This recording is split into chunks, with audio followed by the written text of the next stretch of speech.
Members of the Ashanti Regional Branch of the Ghana Union of Traders Association, GUTA, are complaining of having their goods being rigorously checked by officials of the Customs Division of the Ghana Revenue Authority and are made to pay more for duties as their counterparts in other areas do not go through that process.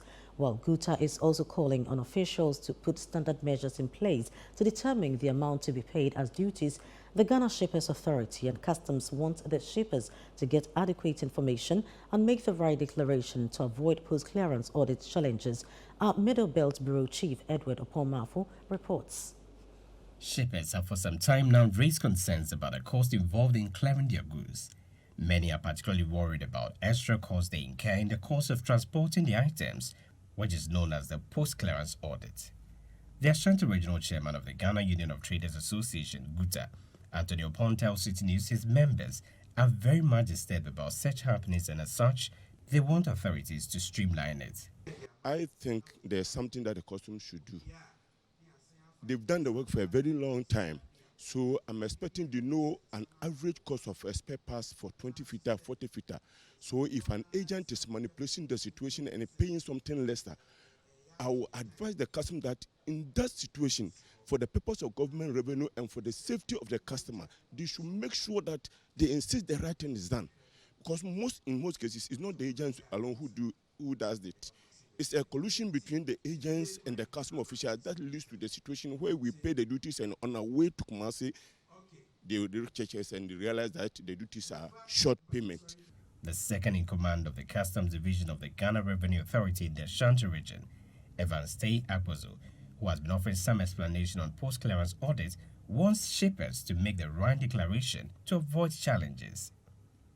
He has also warned shippers not to pay bribes to officials, but should report any official who engages in corrupt practices.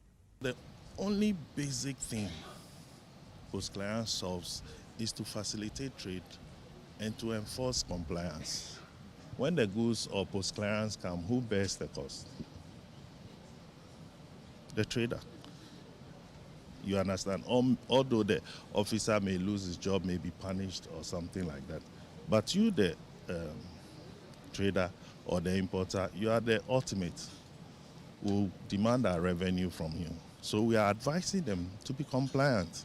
He made this statement on the sidelines of a forum for shippers on post-clearance audits in Kumasi to avoid challenges they face on a daily basis.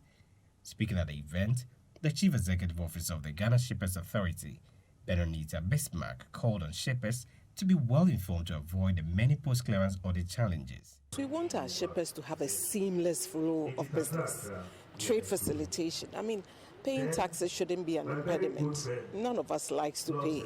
But if we don't pay, government is not able to generate the needed revenue to build our roads, our hospitals, our schools, etc., etc. So it's important that we all do our bit.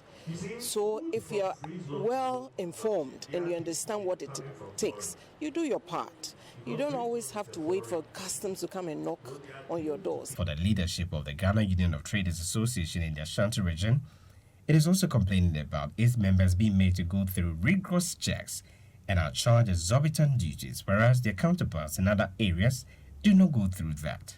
The Ashanti Regional GUTA chairman, Anthony Opon, is thus calling on officials to urgently address the issue since it is adversely affecting their operations. We are having some problem with the customer, I'm sure you are aware of it, whereby goods heading towards Ashanti region and beyond are being rigorously checked by the customs. Now, beyond Bunsu, beyond Kubasi, and beyond Anjuan Kwanta, we have two task forces in operation, the National Task Force and the Regional Task Force. In some cases, we have the preventive.